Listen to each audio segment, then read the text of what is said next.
Hello दोस्तों, कैसे हैं आप लोग। उम्मीद करते हैं कि बहुत अच्छे होंगे आप लोग। पवन सिंह का एक शो में उसने बोले हैं कि खेसारी लाल उनके फैमिली मैटर में बोलता है। हाँ, एक बात है कि खेसारी लाल फैमिली मैटर में बोलते हैं, उनको नहीं बोलना चाहिए, क्योंकि जो मैटर है वो फैमिली मैटर है, वो अंदरूनी मैटर है, घर के अंदर का मैटर है।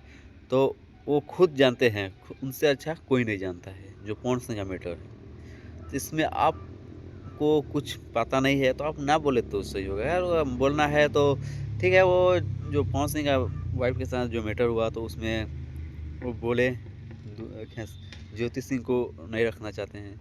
ठीक है, अगर आपको इतना अथी है तो आप पवन सिंह से मिल के बात कर लेते हैं, उनसे मिल के बोलते ऐसा सा बात है। वो आप में बताते क्या मैटर है जिसकी वजह से वो दोनों अलग होना चाहते हैं। पवन सिंह उनसे छोड़ना चाहते हैं ज्योति सिंह को, तो एक अलग बात होता है। लेकिन आप जो मीडिया पे आके इंटरव्यू में ये बोल रहे हैं नाप शनाप उनके फैमिली मैटर बोले, वो आपको नहीं बोलना चाहिए था। बाकी जो है सब ठीक है, लेकिन आप लोगों के अंदर जो विवाद है वो विवाद को ख़त्म कीजिए। आप लोग एक दूसरे से मिलने की कोशिश कीजिए। पवन सिंह ने बोला कि उससे कभी ना मिले जीवन में तो अच्छा होगा।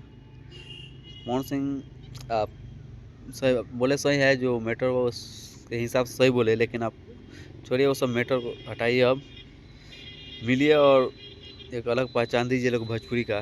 जो विवाद हुआ विवादों को ख़त्म कीजिए, क्योंकि आप लोग अक्सर विवादों में रहते हैं एक दूसरे की वजह से। कोई कुछ बोल देता है, कोई अनाप शनाप बोलते रहता है, जिसकी वजह से आप लोग दोनों आदमी विवादों में फंस जाते हैं।